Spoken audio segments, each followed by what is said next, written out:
Syekh Ahmad Mutamakin merupakan wali Allah yang berada di Desa Kajen, Kecamatan Margoyoso, Kabupaten Pati, Jawa Tengah. Beliau bukan berasal dari Kajen, tetapi beliau berasal dari Jawa Timur, tepatnya di kota Tuban, putra dari penggede atau saat ini disebut Adipati Tuban. Mbah Sambu adalah nama kecil Mbah Mutamakin. Nama yang dibangun oleh Sumo Hadi Wijaya bin Sumo Hadi Negara bin Sumo Hadi Ningrat bin Sultan Hadi Wijaya atau Jaka Tingkir, pendiri Kerajaan Pajang. Jaka Tingkir adalah menantu Tenggerono dari Kerajaan Demak. Mbah Mutamakin masih termasuk darah biru. Sejak kecil beliau dibesarkan dan digembleng langsung oleh bapaknya sendiri tentang keilmuan. Setelah itu, beliau menuntut ilmu di negeri Timur Tengah, tepatnya di Yaman, dan beliau tidak hanya belajar di Yaman saja. Dari beberapa pendapat kajian termasuk Gus Umar sendiri, Mbah Mutamakin adalah orang yang sangat menggilai ilmu sampai dimanapun akar ilmu itu berasal. Mbah Mutamakin selalu mengejar ilmu itu sampai kemanapun. Meskipun harus ke negeri Arab, Madinah, Mekah, sehingga beliau sangat dikenal dengan sosok pejuang keilmuan atau rumah akan ilmu. Gus Dur pernah bilang bahwa Mbah Mutamakin berasal dari Persia dan pernah menuntut ilmu di sana. Setelah menuntut ilmu, orang-orang tidak bisa menerima akal nalarnya Mbah Mutamakin. Dari beberapa cerita, ada sebuah mitos Mbah Mutamakin pergi ke Arab itu naik murid dari bapaknya, yaitu berupa jin. Saat kembali dari haji dan menuntut ilmu di sana, pas di tengah perjalanan jinnya penjara kepada Mbah Mutamakin dengan tidak mengantarkan kembali ke Tuban, akan tetapi Mbah Mutamakin dilemparkan ke laut. Setelah dilemparkan ke laut dan terhanyut-hanyut, beliau ditolong oleh ikan meladang, sejenis ikan layar. Kemudian ikan meladang atas Mbah Mutamakin di laut selatan, yaitu Laut Cebolek. Konon sebutan cebolek berasal dari kata cebul-cebul melek.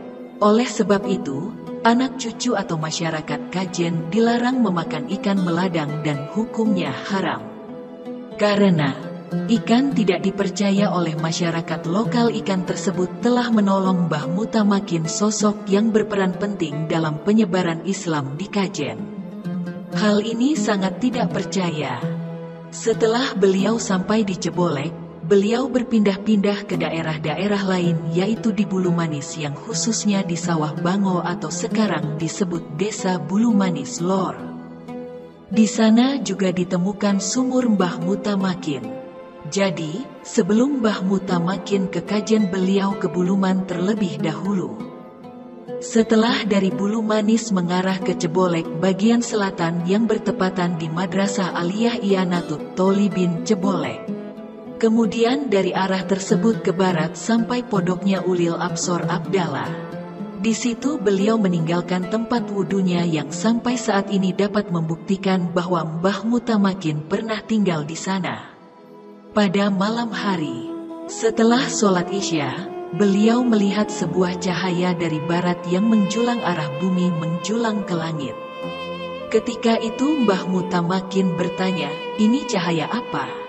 Lalu beliau cahaya tersebut sampailah di Kajen.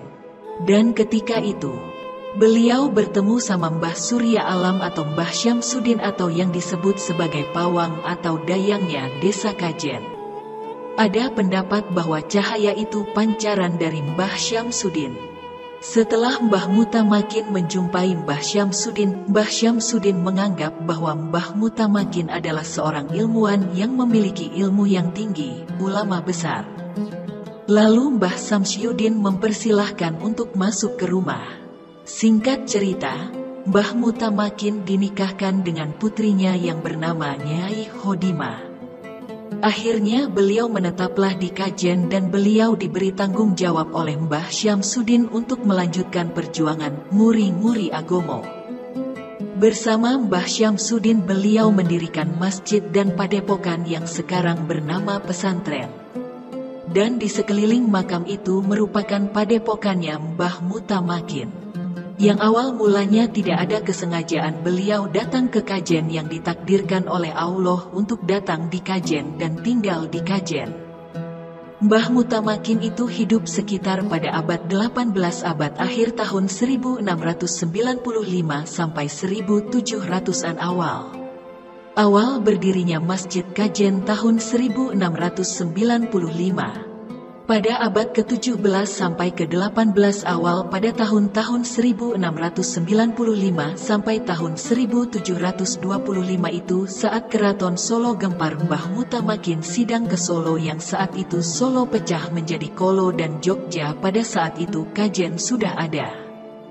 Kalau tentang masyarakat Kajen sudah Islam atau belum ya bisa bilang dulu Mbah Syamsuddin yang namanya saja sudah Syamsuddin dari bahasa Arab, Islam, punya anak keluarga di sekitar sini itu sudah Islam. Tapi saya kira itu belum semuanya Islam. Tetapi masih berkepercayaan lokal dilihat dari pola dakwah Mbah Mutamakin. Menurut Kiai Haji Zaki Fuad Abdillah puternya Mbah Abdullah Salam, Mbah Mutamakin dakwahnya pakai wayang yang wayang itu wayang suket yang dulu di sini tidak ada tempat untuk wayang. Saat beliau dakwah orang-orang melihat beliau dakwah dan sambil menikmati khasnya itu adalah cerita Dewa Ruci, Bima Suci bagaimana orang-orang mencari kesejatian diri.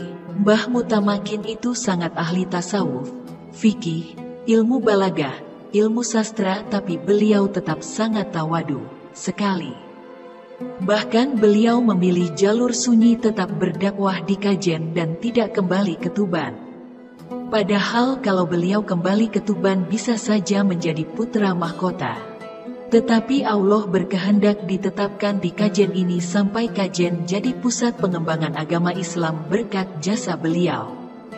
Dilihat dari situ memang Kajen sudah Islam karena ada Mbah Syamsuddin di situ memang masih ada pengaruh-pengaruh cerita-cerita Dewa Ruci yang diambil dari kisah-kisah kuno tetapi Mbah Mutamakin bisa menjadi intisari Islam yang bisa dikenalkan dengan budaya.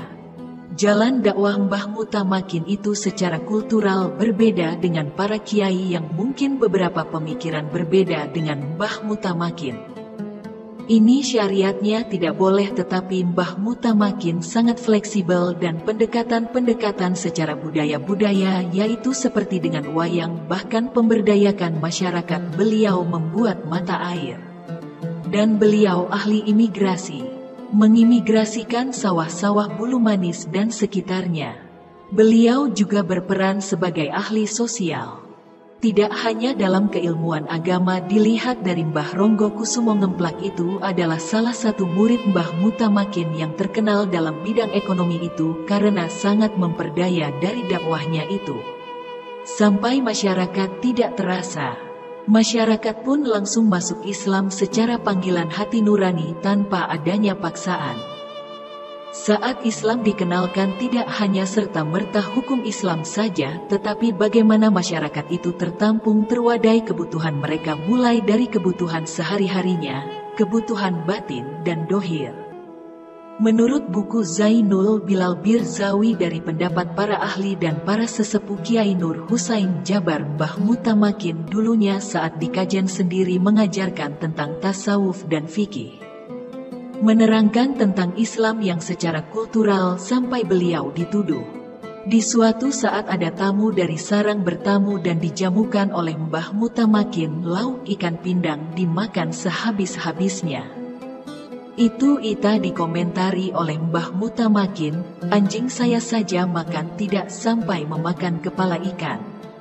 Itu adalah ungkapan atau sindiran kepada tamu bahwa bertamu itu tidak boleh rakus. Dan tamu itu tersinggung akhirnya tidak suka dengan Mbah Mutamakin. Ada salah satu cerita lain di Keraton Solo menyatakan bahwa kurang nyaman atau tidak terganggu dengan pola dakwah Mbah Mutamakin karena beliau secara budaya di sini ada perbedaan bahwa naungan negara. Ada undang-undangnya atau pada zaman itu adalah perintah raja. Zaman dulu Kajen masih di bawah kendali Solo Surakarta jadinya pada zaman dahulu Mbah Mutamakin dilihat, oh ini kok bisa membuat santri-santri banyak mengaji di Kajen yang dari mana-mana. sehingga bisa menjadi kekuatan yang bisa mengkhawatirkan keraton, apalagi Mbah adalah keturunan raja yang Mbah Mutamakin difitnah rencana ilmu yang sesat manugaling kawulo Gusti, yang artinya melenceng dari agama Allah kepada masyarakat. Mbah juga sampai dipanggil oleh Demang Kurawang atau dari Keraton Solo sampai geger pada zaman itu dipimpin oleh Paku Buwono II. Awalnya kerajaan masih Kartasurya sampai kerjaannya berganti jadi Surakarta yang kasusnya Mbah masih tetap sampai dipanggil ke Surakarta untuk disidang mempertanggungjawabkan pola dakwahnya yang melenceng. Singkat cerita ada 40 orang dan hanya satu permintaan atau 2 orang itu pun Mbah tanpa melihatkan keilmuannya yang tinggi. Mbah bisa membuat Raja Sunan Paku Buwono menyatakan bahwa Mbah tidak bertanggung jawab dan dibebaskan dari segala tuduhan bahkan saat kembali Mbah dengan kemenangannya. Jika Mbah Mutamakin pada saat itu kalah, beliau akan dipenjara dan dikembangkan pancung sampai mati seperti cerita Siti Jenar yang menggambarkan pancung ajaran-ajaran yang sewaktu-waktu oleh masyarakat. Tetapi hakikat adalah ajaran yang tinggi sekali. Sunan Pakubuwana berkata, "Jika aku tidak belajar dari Mbah Mutamakin, aku akan mati kafir." Sepulangnya dari Surakarta dan kembali ke Kajen lagi, Kajen telah menjadi tanah perdikan yang statusnya tanah yang bebaskan dari segala pajak, yang merdeka. Dulu ketika daerah Kajen dipungut pajak dari Belanda, jadinya Kajen tidak pernah dijajah karena dilindungi oleh kerajaan dari Keraton Solo. Meskipun tanah merdeka, Kajen banyak kiai-kiai yang gugur seperti bapaknya Mbah Sahal Mahfuz, termasuk diculik oleh Belanda dan gugur karena dibatalkan rakyat lalu dimakamkan di Ambarawa. Kalau beliau tenang-tenang saja di Kajen, beliau tidak diusir oleh Belanda. Tetapi beliau ingin membantu rakyat jalanan yang hartanya dirampas oleh Jepang. Perjuangan Mbah Mutamakin tidak sampai di situ saja, tapi skala nasional. Kalau sekarang itu ada kiai Kajen yang bermasalah sampai ke istana negara, itu saja Mbah Mutamakin berani datang ke sana dan akhirnya presiden mengatakan bahwa ini tidak dapat berbicara. Melihat dari kejadian itu dirangkum dalam serat Cebolek yang ditulis oleh Yusodik Kurobu II dari Keraton Surakarta Punjangga, Keraton Mbah Mutamakin. Mbah Mutamakin kembali dihadiahi putri Solo yang bernama Nyai Zulaiha yang dimakamkan di belakang makam Mbah Mutamakin, yang istri kedua dan tidak memiliki keturunan. Jadi hubungan antara Kajen dengan Solo sangat erat sekali. Maka dari itu orang Kajen mempunyai sifat yang berani. Tahun 1958 itu baru ada kepala desa. Meskipun ada kepala desa, keputusan masih ada di tangan para keturunan. Di sini para kiai sangat dihormati dan keputusan kiai itu keputusan yang sangat mutlak, sehingga Kajen itu seperti sistem kerajaan dan kepala desa itu hanya sebagai pelengkap administrasi pemerintahan negara. Dalam dakwah Mbah Mutamakin, targetnya tidak hanya diukur dalam jalan dakwahnya. Mbah Mutamakin sebenarnya tidak ada target, tidak hanya sejak dia percayanya saat hidup, melainkan sampai sekarang. Kajen adalah mata rantai yang melukiskan oleh keturunan-keturunan beliau sampai yaumil kiamah. Belakangan sampai akhir pun Mbah Mutamakin selalu memberikan wajangan. Mbah Mutamakin mendirikan masjid peninggalan. Dalam masjid itu ada ornamen dan beberapa ornamen itu adalah wasiat beliau seperti kuntul nyucuk bulan dan ukiran-ukiran yang maknanya yaitu bangau mematok bulan. Yang artinya jadilah kamu keturunan-keturunanku, yang di sini keturunan tidak diartikan secara biologis, secara ideologis. Kamu itu layaknya bangau yang membumi yang bisa terbang. Tapi dia juga bisa terbang tinggi. Jadilah sampai mematuk bulan dan jadilah penerang, dan bulan diibaratkan sebagai cahaya kalau malam menerangi seluruh alam. Maknanya jadilah kamu seperti bulan yang menerangi semua peradaban, di mana semua cita-cita kamu yang bulan. Jadi punya keinginan itu, jangan tanggung-tanggung dan patuklah bulan yang membumi. dan tidak ada ukurannya. Bahkan makam beliau pun didatangi banyak jahirin-jahirat. Mbah Mutamakin selama hidupnya selalu berdakwah dan sampai wafatnya beliau tetap berdakwah. Menurut sesepuh Mbah Mutamakin hidupnya sampai umur 90 tahun. Dari itu beliau mempunyai 3 orang anak yaitu Mbah Bagus dan Mbah Hendro. Mbah Hendro melanjutkan dakwah bapaknya di Pati dan sekitarnya. Jadi Mbah Mutamakin itu tidak mempunyai batas waktu. Artinya dakwahnya harus berkelanjutan dan tidak ada ukuran. Dalam dakwah setiap zamannya ada tantangannya sendiri, ada batasan dan nada polanya dikendalikan. Maka dari itu keturunan beliau mendirikan pondok pesantren di Kajen.